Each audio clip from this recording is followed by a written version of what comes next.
some technical difficulties on my end here, but that'll be okay. So good morning and happy 2024. Thank you for joining us for the first Brunch and Learn of the year. Today we have Anne-Marie Campbell with us presenting on parliamentary procedures and the importance of boards using it. For those of you not familiar with her, Anne-Marie is the Communications Officer at Fargo Public Schools, a position she has held since 2011. She oversees the district's communications department and supports the district's superintendent and school board. In her support of the school board, she serves as the board secretary. She fulfills all legal responsibilities for the Fargo Board of Education, prepares for and attends all regular special meetings, and serves as the meeting parliamentarian. Prior to joining the Fargo Public Schools, Anne-Marie served as the Director of Marketing and Communications for Oak Grove Lutheran School, a preschool through grades 12 private school in Fargo, and supported there and the 21-member Board of Regents. Throughout the presentation, please submit any questions you have in the Q&A feature. I'll do my best to kind of moderate them in. I am guessing this is going to be maybe a longer than an hour. So if you guys need to hop off, go ahead. This is recorded. So if you want to snag this in our events page to see what was talked about after, that'll be just fine. And then we will be sending out the resources after the meeting here today. So I will hand it over to Anne-Marie now. Thank you, Taylor. I appreciate that. And I want to thank you all for being here this morning and taking time out of your busy day to do some professional development. Whether you are an administrator, a business manager, or a board member, maybe a board president, this is a good refresher. Maybe if you've learned about this in the past, or just a deeper dive into parliamentary procedure for your board work. So thank you for being here. Thank you for taking the time to learn. And also I just want to thank you for the role that you play in school districts and on school boards. It's a tough job that we have, and thank you for stepping up to do that. So again, thank you for being here today. I was supposed to give this presentation back in October at the annual meeting, and unfortunately was not able to do that due to some rooming issues. So I'm happy to be here to do this for you today. I have given this presentation in the past at NDSBA, so maybe if you've been here before, it's going to be pretty much the same presentation. I actually have some new material at the end to chat about, so that's exciting. But this is new for me for giving it as a webinar. So I do miss the fact that we aren't doing this in person. I usually try to engage the audience a little bit, so it'll be a little bit different. Like Taylor said, if you have questions along the way, pop those in the Q&A section. She will interrupt me and ask those, or save them till the end. I'll be happy to answer questions. And also my contact information will be available at the end. If you have more questions you want to chat about, happy to reach out either via email or phone call. We can chat about those. So today, what we're going to go over, if I can move my own slides, we're going to talk about your meeting agenda briefly. Then we're going to get into the heart of the presentation. We are going to talk about Robert's Rules of Order. We are going to go over the why. We're going to cover some basics. We're going to go into some various motions, amendments, and debate. So we're going to spend a lot of time in that section. And then at the end, we're going to wrap it up, just briefly talk about your board minutes, talk about the role of the board in your board meetings. And that's where some new information is going to come in about public comment that has come up in our state. And then I will lastly give you some resources and some information for you to use as you go about your board work as well. So that's what we're going to do here today.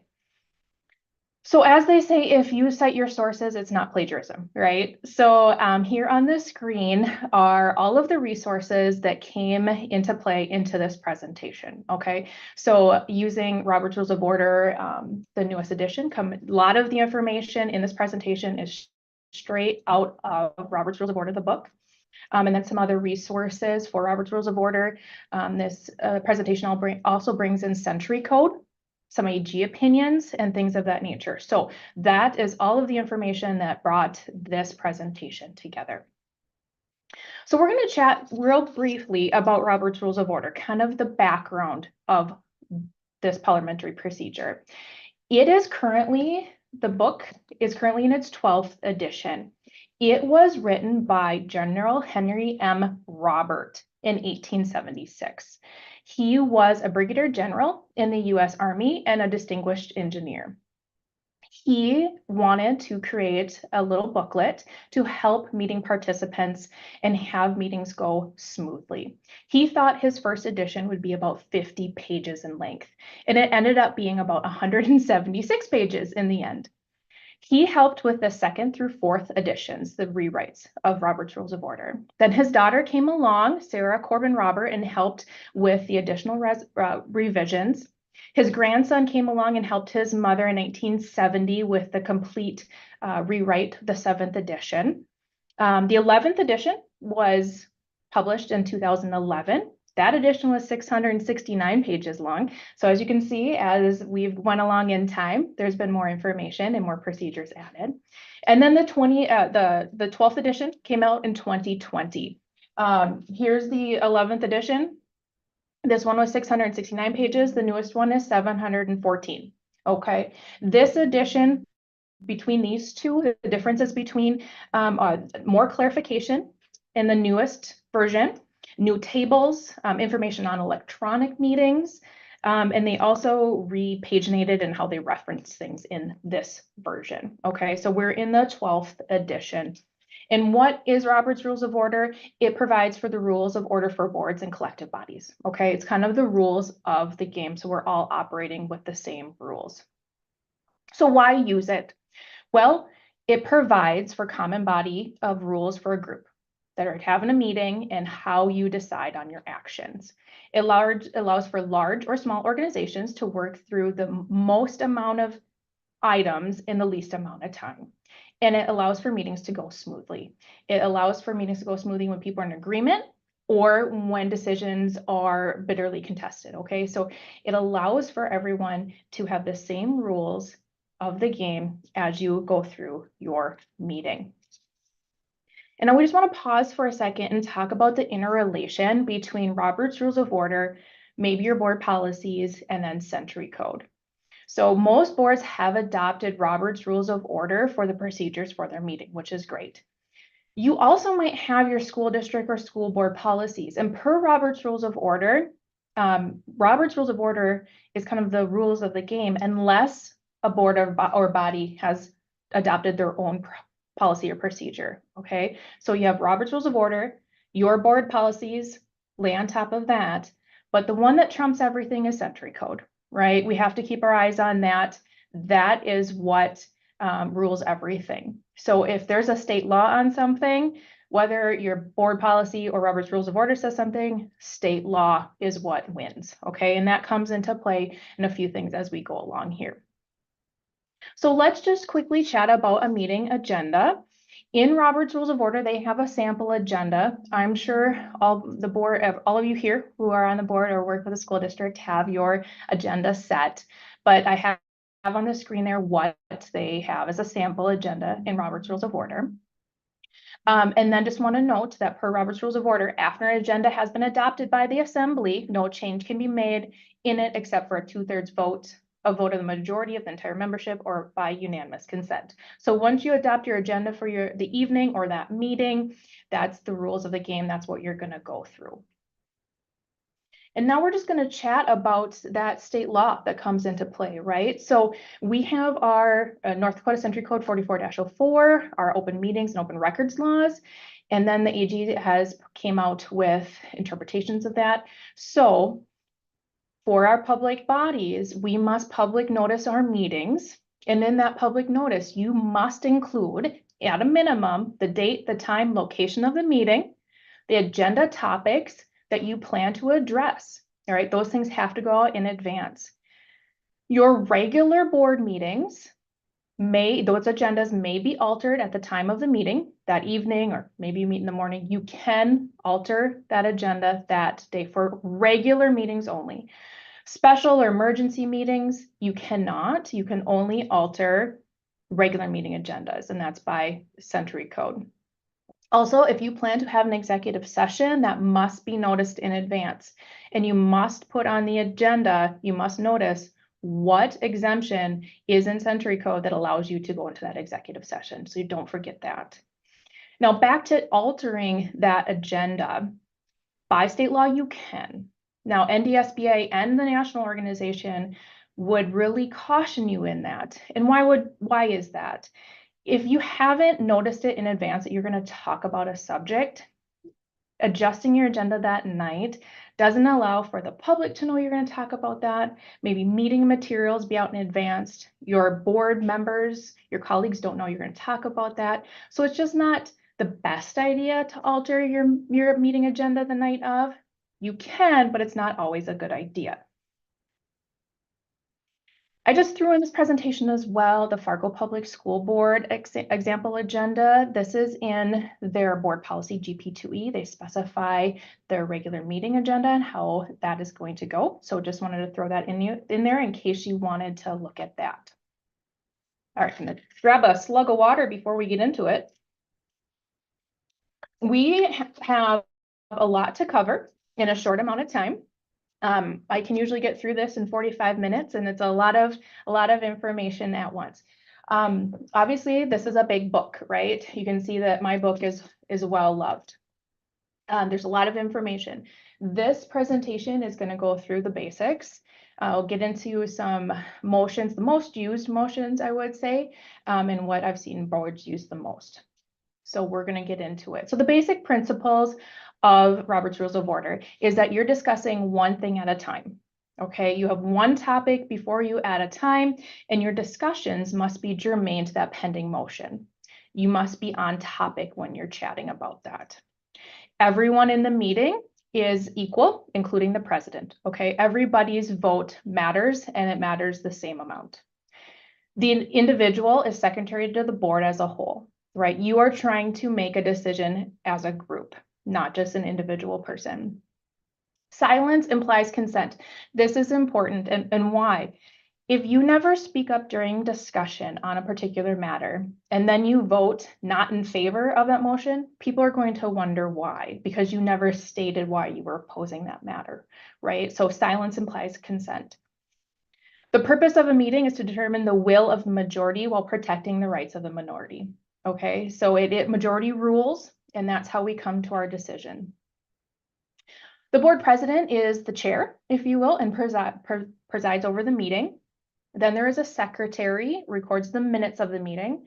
For Fargo Public Schools, that is me. I serve as the secretary and record the minutes. I know in a lot of our school districts in North Dakota, the business manager serves in that role, but you'll have a board president or a chair and the secretary doing those minutes.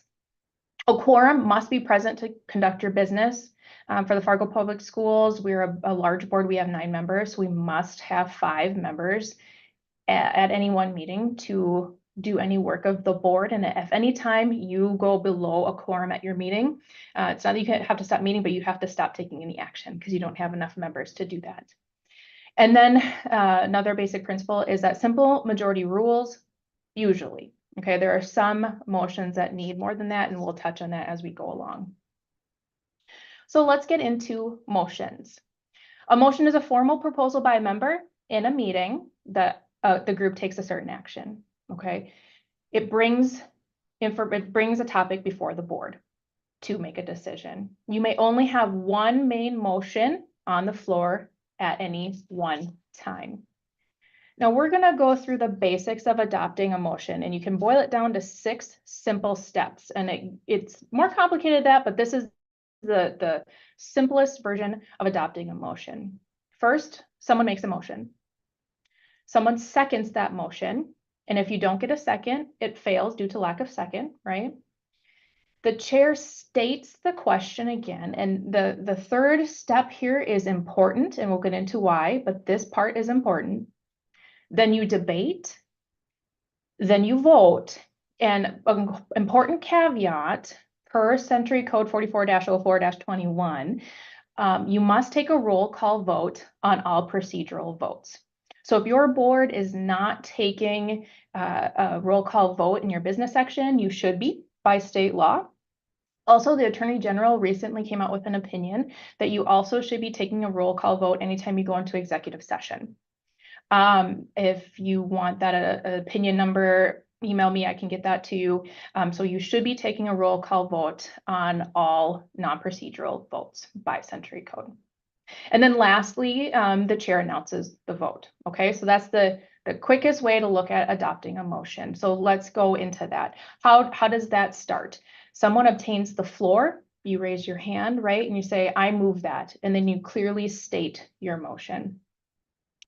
The motion must be seconded, so it can go forward and discuss. You don't have to agree with the motion to second it. It just gets it to that next step. It gets you to be able to talk about it. Now, if the motion is really long, you can ask for it to be in writing. That sometimes happens for me when I'm trying to get it down in the minutes. I might ask for someone to give that to me in writing. So now we're going to have an example that we go through in this presentation, just to share with you how this works. So we're going to have our fictitious board is meeting, and Tim obtains the floor, and he says, I move that the school board approves the 23-24 school budget. Okay, he clearly states what he was wanting to do. Board member Jan, she says, I second that motion. So we have a motion and a second. So then the board president would reiterate that. We have a motion on the floor, moved by Tim, second by Jan, to approve the 23-24 school budget. Any discussion? So that is a properly placed motion on the floor. Got to that number 3, right, where the board president restates that. So like I mentioned, the chair or secretary can require that the motion is submitted in writing. If the motion is unclear, the chair should help reword that, make sure that it's a clearly stated motion. And then the chair states the question. So that's number 3 in that simple 6 steps. And why is that? It's this: after a motion is stated by the chair, the motion becomes the property of the assembly. Then the maker cannot modify the motion without an amendment or withdraw it. Okay, so that's why number 3 is really important, is that then the motion is no longer the maker's and it's of the assembly.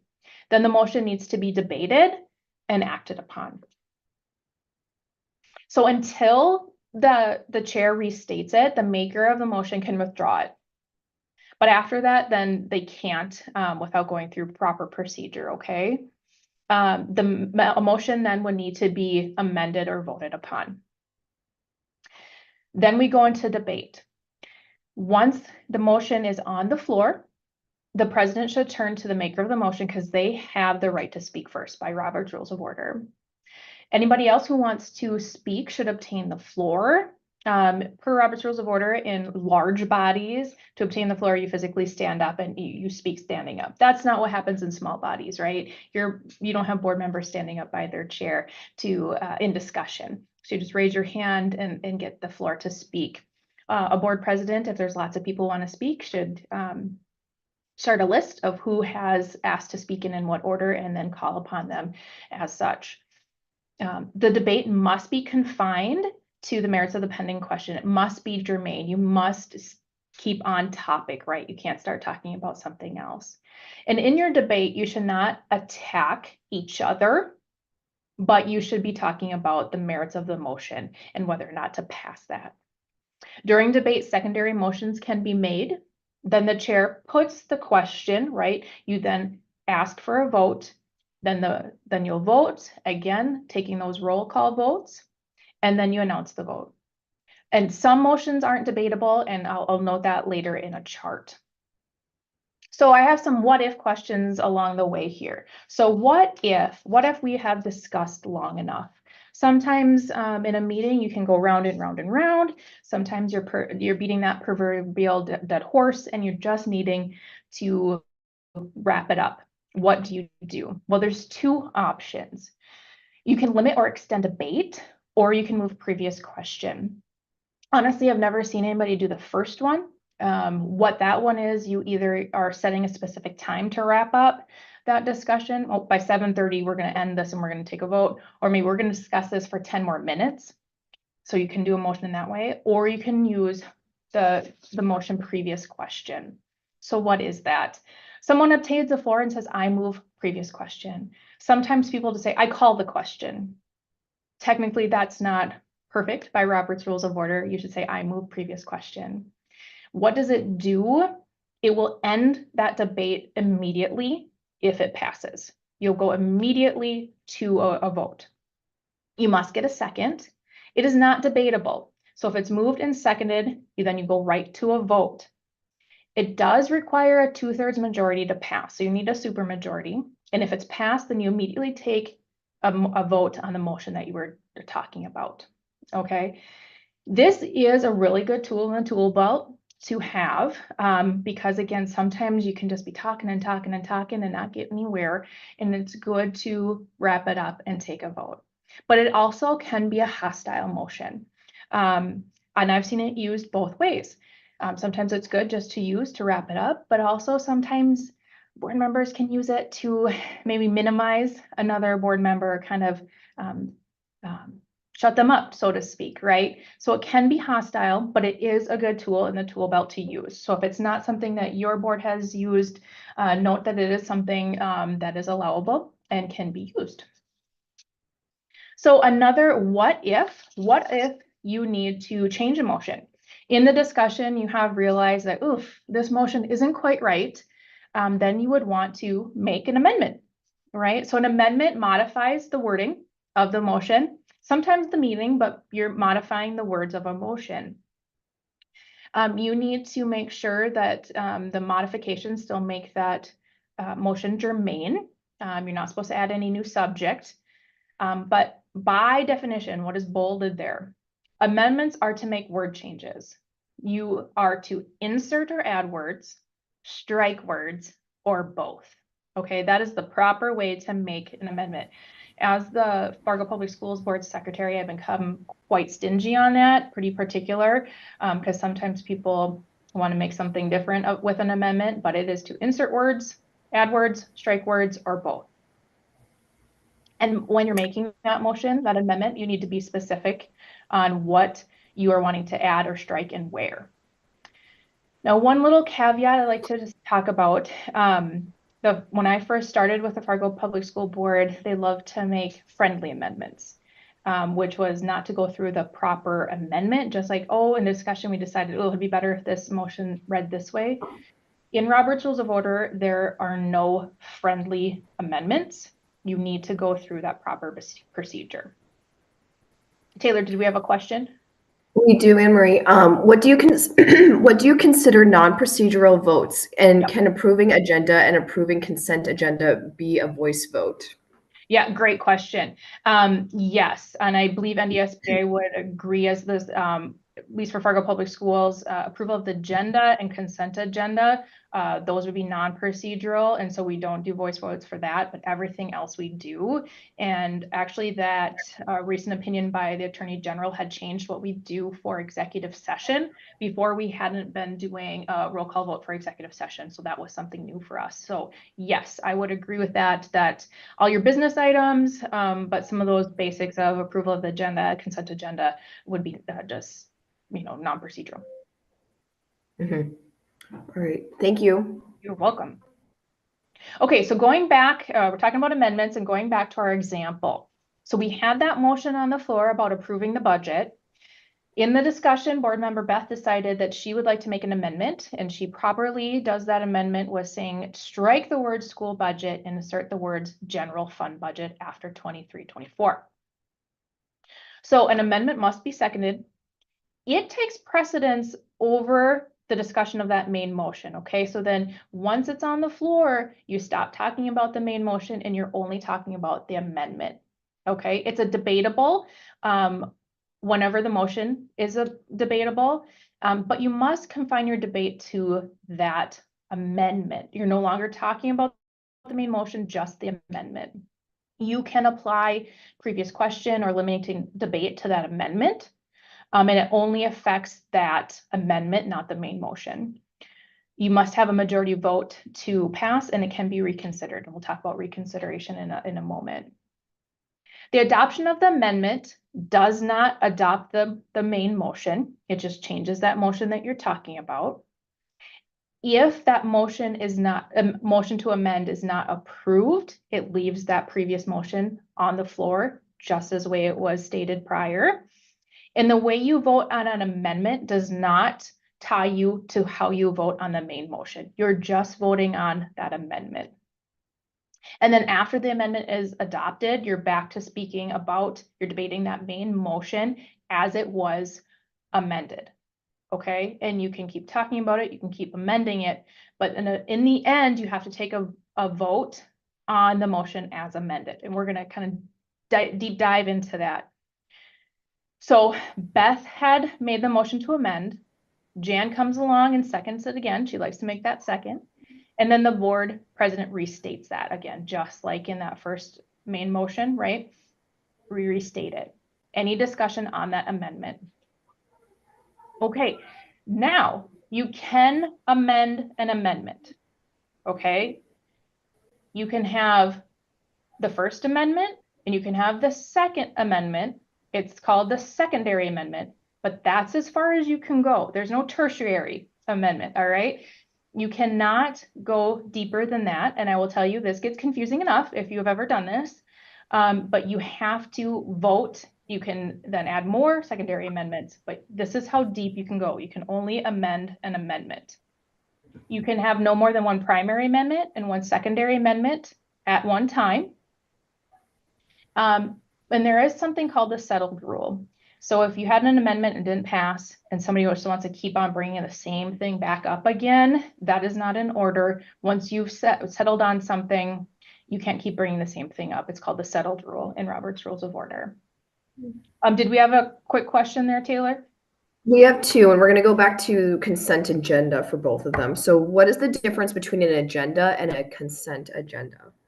Sure, maybe not all school boards use a consent agenda. Consent agenda is an area of your agenda that you can place some of those procedural items that maybe administration needs to bring to you, but it doesn't need to be discussed. So in Fargo Public Schools on our consent agenda, we have a lot of award of bids. We have our human resources action, so the hiring of teachers, sometimes monitoring of board reports, those type of things. So you have those on your agenda in one section, and in one motion, you approve all of those items on your consent agenda in one fell swoop. So all of those items that are listed are approved. Now, if there's something on your consent agenda that you'd actually like to discuss, you can remove that from the consent agenda at the time of approval of the agenda, and then that would sneak down into your business section, and you would discuss that and take a roll call vote on it in your business section. So your consent agenda can be, if it's used wisely, it can help you approve some of those just mundane procedural things that you have to approve as a board that administration would bring you without having to make individual motions on each one of those items. Was there another one, Great. Taylor, about consent? Yep. Yep. And then just asking kind of for some clarification. So, in understanding correctly, that assuming a roll call vote is no longer allowable except on procedural votes, such as when approving the meeting agenda and consent agenda. Mm-hmm. Yeah, so I think she is wanting to she just wants to make sure she understands that correctly. yeah, so really what it boils down to is you need to take roll call votes a lot. And I would totally get it if a board just wants to do every motion with a roll call vote, because that sometimes can be simpler. But per the Attorney General, you need to take a roll call vote for most items, to be honest, most items. Okay. That the recent opinion that executive sessions must be a roll call vote was kind of surprised us. But that's what they said, and so that's what we're doing, right? So, you know, some boards might just do roll call votes on everything, and sometimes that's simpler as well. All right. Cindy, did that answer your question? Does that make sense? Good questions. I appreciate those. Mm-hmm. Let's dive back into amendments real fast. So back to that example, we had one amendment on the floor, and then Jan comes along and wants to amend the amendment. And so she obtains the floor and says, I move to amend the amendment to insert the words "and special assessment budget" after the general fund budget. Okay, so we got a lot going on here in our example. So breaking this down, the main motion was about the budget. That primary amendment, that first amendment, was getting that general fund budget in there. And then that secondary amendment is that a special assessment. So again, this is as far as you can go. You can't go to that third amendment. You can only have a primary and secondary amendment at one time. And this is where it gets a little confusing. It's when voting happens, that's where sometimes people can get confused with amendments. Because in this example, you would have to vote 3 times, okay? You have to take a vote on Jan's amendment to amend the amendment. And if approved, these words roll up into this first amendment. And so you're taking a vote on both the general fund budget and changing the school budget or the assessment budget and the general fund. And then if that's approved, this rolls up into your amended motion and you have to vote 3 times. And sometimes if, this was passed and this was passed, it seems a little silly to vote again, but by golly, you do. And I have been asked when I've done this presentation in the past of, well, isn't it easier just to vote down the motion and then get the motion as you want it on the floor? Yes, that's an option for you, right? You can do that, but if you want to use amendments and do it properly that way, you can do it. You just have to make sure that you vote the right amount of times and get that amended motion approved in the end. Okay. I would recommend if there are amendments getting thrown out that board president, as you're going along and calling for that roll call vote, to make sure everybody understands what they're voting on, because it definitely can get confusing. Sometimes it can get confusing just in regular discussion and debate, and then needing to remind people what they're actually voting on, but especially when amendments come into play, need to make sure everybody knows what's happening. And Anne Marie, just real quick, who is responsible for asking for roll call for a motion? Is the chair president or the secretary business manager? I mean, the president, as the person who is presiding over the meeting, would do that. But, there's sometimes where I've had to just remind folks that they need to do a roll call, and that's okay too. But the board president should turn to that secretary, whoever is serving in that role, to then call the roll. Great, thank you. Yeah, you're welcome. There are some improper amendments. I have those on the screen there. We won't get into that. But so there are some reasons why an amendment would not be improper. All right, so another what if question. What if you need to decide something first? What if you want to wait to decide? And usually this is an interactive portion of my presentation where I have people answer this for me because I'm looking for a particular answer. And what people usually shout out is, table it. If you learned nothing from me today, please learn that there is no motion specifically to table in Robert's Rules of Order, okay? Sometimes that shocks people. There are 2 different things you can do, and they are specific motions and act a little bit differently. The actual motions that you have for options are lay on the table or postpone to a certain time, okay? And what I have found is usually when people want to table or to table, they're really meaning the second one, not the first one. You're usually meaning postpone to a certain time. So let's dig into those and look at the difference between those 2. To lay something on the table, the purpose of it is to allow the group to lay something temporarily aside to take up a different matter that has become urgent, or they decided, hey, we need to decide this before we decide this, okay? You're laying it aside, you're laying it on the table. You must have a second. It is not debatable. However, the reason can be stated first, but you can't debate whether you should table it or not. It's not amendable, and it requires a majority to pass. This is really the crux of the difference between these 2 motions, is laying something on the table does not set a time for when you're going to resume the conversation, okay? It allows the motion to be taken up whenever the majority decides it. When you do want to talk about it again, you must have another motion to take it from the table. And this motion is not meant to totally kill a motion. That's a different type of motion. That's a motion to lay on the table indefinitely. That's something else. This is meant to, we're going to put this aside. We're going to talk about something else, and then we're going to bring this back and talk about it again. Okay. You only can put 1 motion on the floor to do that, to lay on the table. Then you need to take it from the table, like I said. So that resumes that consideration. You're going to talk about it again. That motion to take it from the table must be seconded, is not debatable, is not amendable, and requires a majority vote to pass. And then once you pass that to take it from the table, any member can move that to take it from the table, and then it brings it back before you just like it was.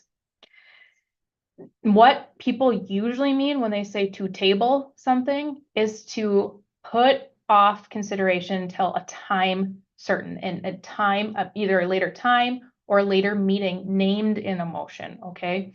So when I have a board member that says, I move to table this until fill in the blank, I usually say, do you mean you want to postpone until the next meeting, until the planning committee can look at it, something of that?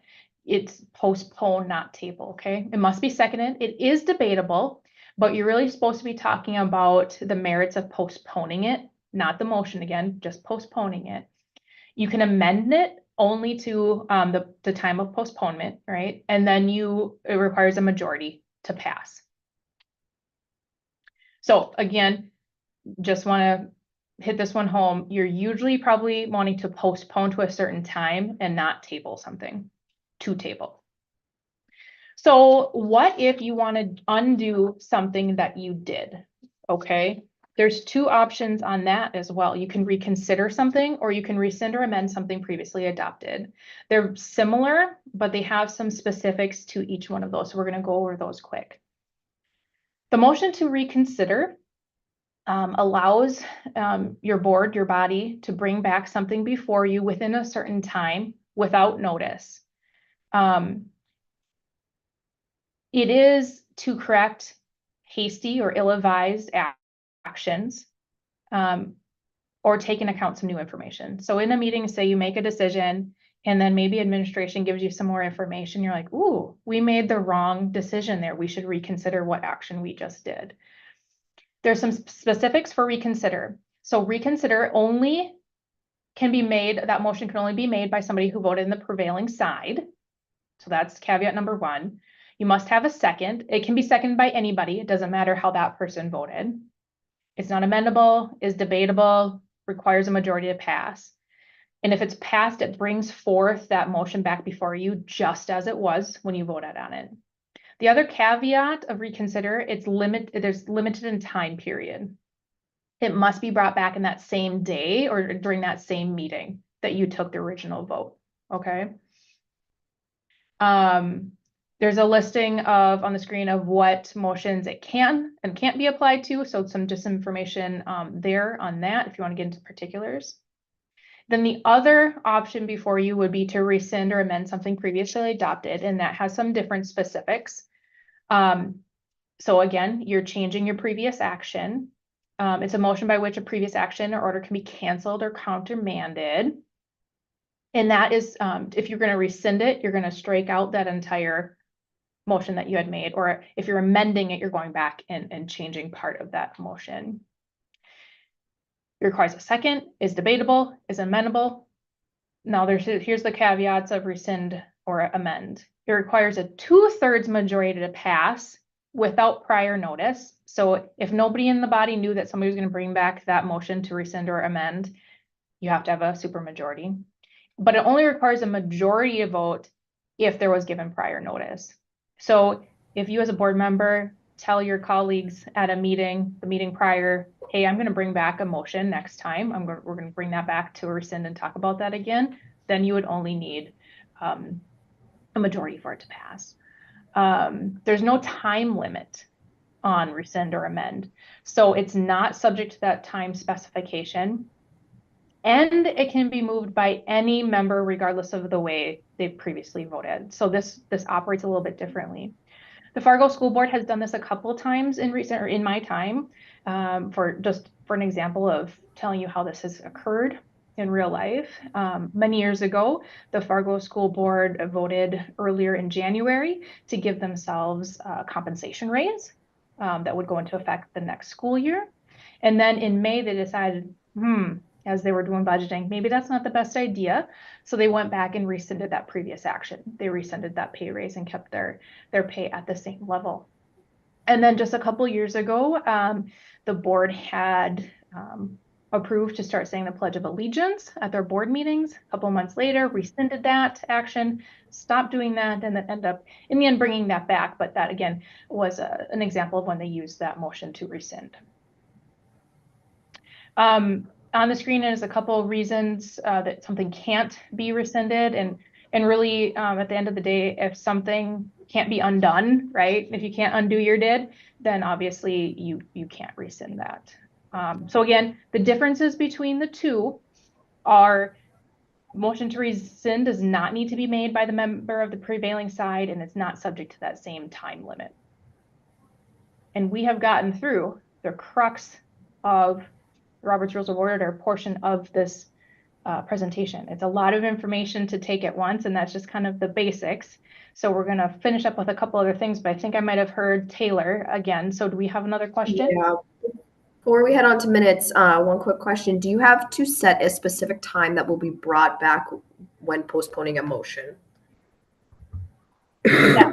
So if you're using the motion to postpone, you're going to want to specify that time certain that you're going to bring that back. So maybe it is, I move to postpone this motion until our next meeting.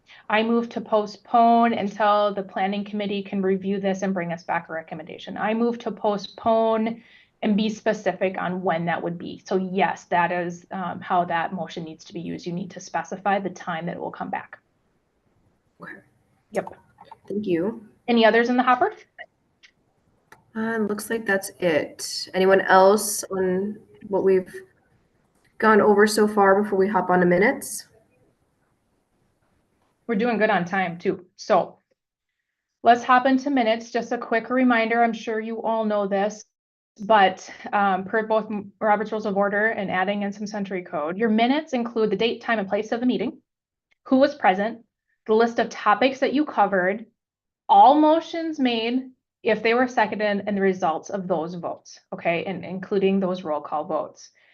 I just want to put in a plug for the fact that the minutes are a record of what was done, not what was said. Your secretary, whoever that is, if it's somebody in particular, or you're a business manager or a member of the board, is not a court reporter. They're not a stenographer sitting down and writing everything that somebody said. It's a record of what was done. So that's really the key of those meeting minutes. I will tell you that I add a lot of information or background in our Fargo School Board minutes, information that's really not required by law, because sometimes that's helpful to shape that conversation and be that historical document. The minutes of a board is the legal minutes. It's something you have to have, and it's something that you have to have in possession forever by state law. But again, it's a record of what was done, not said. And then those minutes are forwarded to the next board meeting for approval. And then in the state of North Dakota, those minutes then need to be printed in the district's official newspaper unless your stakeholders have done a public vote to say that they don't have to. That goes on the ballot every 4 years. And at least in Fargo, voters keep on saying to put that in our illegal section of our newspaper, which here is our Fargo Forum. So that is a little bit about meeting minutes. We're going to just take a couple seconds here to talk about the role of a board member and board meetings.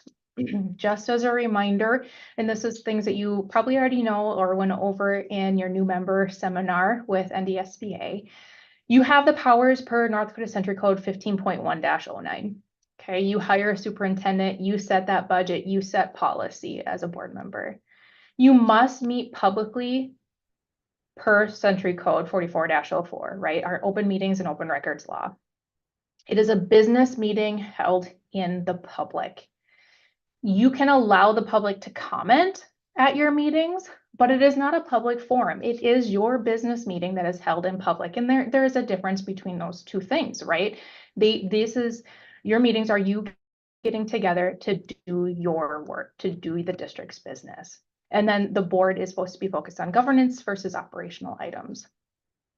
Now, let's dive a bit deeper into public comment for two reasons. Usually that is where I get a lot of questions in my presentation, not even so much about Robert's Rules of Order, but sometimes how to deal with meeting guests and who are there to maybe get the answers from the board, right?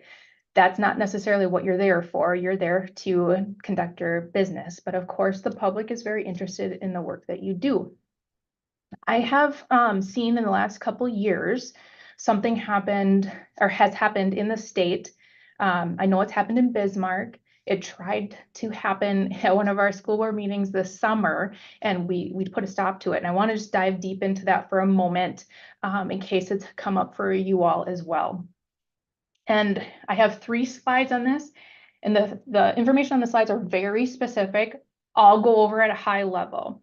But I know it happened in Bismarck a couple years ago. It tried to happen in Fargo this summer, where a person who is a public commenter and during the time of public comment tried to yield their time to someone else. So someone came up to the podium, spoke, another member comes up and says, well, I'm going to yield my time to Joe. You don't have to allow them to do that, both by Century Code and Robert's Rules of Order. And they will try to say, well, I can yield my time. That's per Robert's Rules of Order. The short answer is it's not a thing. Yielding of time is not a thing, okay? The longer answer is this.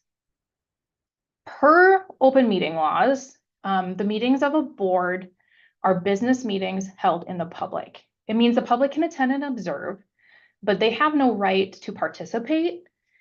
They are not a member of that meeting. The only rights that they would have is if your school board allows them into the meeting and to become part of that, right? The meeting is of the board and whoever they want in it. So if you're giving the public an opportunity to speak, you can give them certain parameters to speak within, right? Maybe a certain amount of time. You can say if somebody has to be a member of your district or not. You can set the ground rules for public comment. NDSBA has sample policies on this. If you don't have one, most boards probably do have a policy on public comment. If you don't, I'd recommend that you do adopt something. Fargo has one. It's in their GP2E, so it's specific. Robert's Rules of Order also talks about public bodies. Specifically in the 12th edition on page 88, they have a couple paragraphs about that. I have one sentence there highlighted. Some bodies, especially public ones, may invite non-members to express their views, but this is done under the control of the presiding officer, subject to any relevant rules adopted by the body. Okay, so again, even Robert's Rules of Order said, if you have somebody come speak, you get to set those ground rules, okay? But lastly, about the yielding of time, yielding of time is not a thing in Robert's Rules of Order. You yield the floor. So in large bodies, the rules of debate is that each member can speak on that item that's on the floor twice for 10 minutes per item. Now, that's not how small bodies work, right? We don't have those type of specifics, but more specifically for large bodies. But if someone who's speaking for 10 minutes doesn't use that full 10 minutes, they can yield the floor, meaning they're giving up their time. They don't get to reserve that time for later for themselves, nor give it to somebody else. The rights aren't transferable to somebody else. So yielding of time is not a thing, as I say. It's yielding the floor, and a public commenter doesn't have that ability unless you as a board would have that in your rules, in your ground rules, to say that they could. So you don't have to allow public commenters to do that, okay? You can stop them and say, nope, you have however many minutes. If you don't wish to speak, we'll go on to the next person. Usually in my presentations, people really bring up public commenters, maybe somebody who's getting unruly and how best to deal with them. You know, that is more of something the president, unfortunately, is tasked with, right? That they are leading the meeting.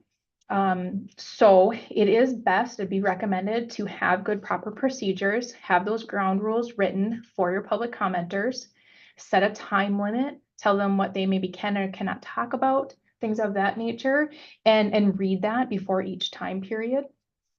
But of course, sometimes people still can get unruly, maybe want to cause a scene, that type of thing. So options before you, if things are getting a little out of hand, you could go to a recess. You could recess that meeting, take a break, maybe somebody goes over and talks to that person individually. If you start again and it's somebody still wanting to interrupt and be unruly, you can ask them to leave. I know that's uncomfortable, but you can do that. You could simply adjourn the meeting and just stop the meeting. Sometimes that has happened across our nation, especially in this day and age, that somebody interrupts a meeting so much that the board cannot go forward and do their work. But you're going to want to have some of those things set in advance and then stick to your ground rules so that each time you make sure you maybe limit the time period and you're very consistent so that you don't set any precedents that you didn't mean to. That's some of the hardest things that we have to deal with sometimes. And sometimes the public believes that they should be able to come and just talk to board members at any time. But again, you are meeting, it's your business meeting. You have to hold it in public. They can only come and observe by state law. They don't necessarily get to participate unless you allow that. I want to hit on a couple of resources. So again, we are in the 12th edition of Robert's Rules of Order. It looks like this guy. I finally broke down and went from the 11th to the 12th edition this summer. And I crossed over all of my notations. You see all my flags. I had a colleague look at this once and said it was kind of sick. He's never seen so many flags in a book. So we're in the 12th edition. If you want the technical book, go ahead and order it. I have a link to it here in a second. Taylor's going to pop some links into the chat here in a second for you guys to use if you so wish. It's also in the presentation that will get sent out later as well. So there's a link to this from Amazon that you can order it. This is the technical stuff. It is dry, it is small print, but this is the full rules, right? What I would recommend, unless you're a parliamentarian and serve in that role, instead of this guy, I would recommend that you spend about $8 and get the in brief. So there's a Robert Rules of Order in brief book. I haven't broken down and got the 12th edition. Mine is still the 11th, not including the index. It's 276, or excuse me, 176 pages. It's a really easy read. I would recommend board members to read this. It's a really good overview. It's a lot of overview of what I just went through. Presidents, I would recommend you to take time to read this. You can get through it pretty quickly. It's a really good summary of Robert's Rules of Order. I really do recommend people to do that. If I was giving this presentation in person, I would have this little resource printed for you that you could take with. It is an online resource. So again, that link will be in the chat. I have it in this presentation. It is on jimslaughter.com. It just has a 2-pager. You can print it front to back. I have this little guy by me at every meeting still because it's just a good resource. It has columns, you know, what do you want to do? What do you say? Can it be interrupted? Does there a second need? Debate, amend, vote, that type of thing. It's just a really handy resource. Be good for a board president, or if you're the parliamentarian, just to have that next to you. And it goes through all the motions. So this one is good too. Recommend that for people just to have by their side. And again, it's a 2-pager. So those are the resources. I have 2 links there on the 12th edition. If you buy it on Amazon, it is like a usual book. I will tell you when you have to open this thing, because it's so big, the binding can crack very easily. So there's a spiral bound version that you can only get through the National Parliamentarian Organization. I wish I would have done the spiral bound just because, again, it's 700 pages. It's hard to kind of open sometimes. So there is a link there for the spiral bound version if you're wanting to order the real deal.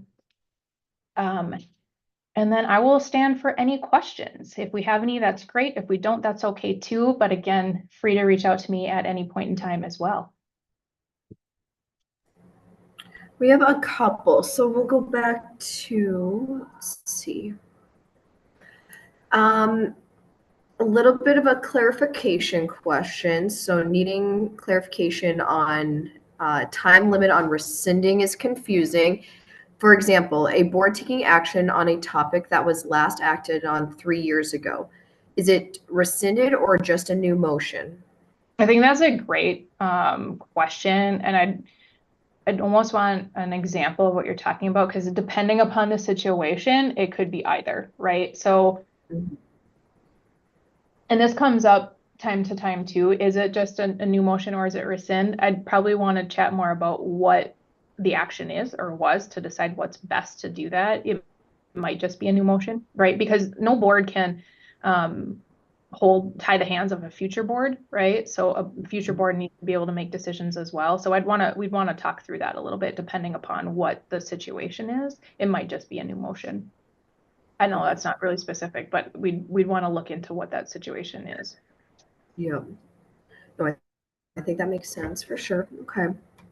And then the next one would be, if you have visitors at the meetings, do we need to list them in the minutes? So I suppose this would be if you have a guest speaking on behalf of maybe like a partnership. Here at NDSBA, we'll have guests come in from NDRF. We do list them in the minutes. I don't know if this would be the same, Anne Marie, for you, who you would have as a partnership to come in, and if you would list them in the minutes at Fargo. Yeah, I do. And I could take this question one of two ways. So we do have a section of our report for public comment. We call that time recognition of audience. I do list in the minutes. Sam Jones spoke on this topic. I've shortened that way down in our minutes just to have it on record that this person, that person, this person all spoke, right? So we include that. Furthermore, to your point, Taylor, if there's a presentation by a particular outside individual, or if administration presents on a certain topic, I do list that in the minutes. Dr. Gandhi presented on fill in the blank. Sometimes you can add a little bit of information there, but it is good just for even historical sake to have down what was in there. Again, you don't have to put down everything that was said, but just have an accurate historical record of what happened in that meeting. Yes. Mm-hmm. Definitely. All right. And I have those resources in the chat to everyone. Everyone should be able to see it. Yeah, and I have my contact information there on the screen. Taylor has it as well. If you can't get that down, feel free to reach out if you have any questions. Happy to work through things. Sometimes things can be clear as mud, right? But happy to help. I've been in my position a long time and been through some things myself. So happy to utilize my background and experiences to help others. So if you need anything, feel free to reach out. Happy to help. Well, to that one question, some things are situational. You get in there and you're like, yeah, I don't know how to spot on answer this question, and to have that support, it's very nice. Sometimes in a meeting too, a board member will be like, well, what motion do we need? And sometimes I ask back, what are you wanting to do? Right? Like sometimes you need to explain a little bit more of what the goal of the motion is or what action you're wanting to do to make sure you get it down right. But like I said, during that time we were talking about amendments, just making sure that everybody who is voting knows what they're voting on is really key. Because sometimes I have seen where after a vote is taken, a board member is like, oh, wait, I didn't know that's what we were voting on. So it's always key to make sure everybody's on the same page before you go to vote. It's good to restate that motion before the roll call vote is taken, so everybody knows what they're voting on, and making sure people know what they're voting on is key. Definitely. That's a good way. That's a good reminder too. I don't think that's a perspective that we've set up before. Yeah, it's okay to take a little bit more time to make sure everybody's on the same page. Yeah. No. Well, thank you. All right. Any more questions, anyone? And even if you do, we'll have her information up on our website. We'll be sending out information after this too. So, all right. Okay. Well, thanks everyone for joining us today. Had a great turnout, and thank you, Anne-Marie, for kicking off our Brunch and Learn trainings this year. Everyone, feel free to contact Anne-Marie again for further information. Again, we'll have her contact information on the website, and we'll be putting the materials from today's presentation out on an email after this. So Thank you. And our topic in February is still in the air a little bit, but we'll be sending out an email within the next week. So stay tuned for that. And then mark your calendar again for February 1st and 2nd for our negotiation seminar. Have a great rest of your week, everyone. Thank you so much.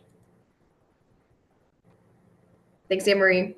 Thank you. Have a good day. You too.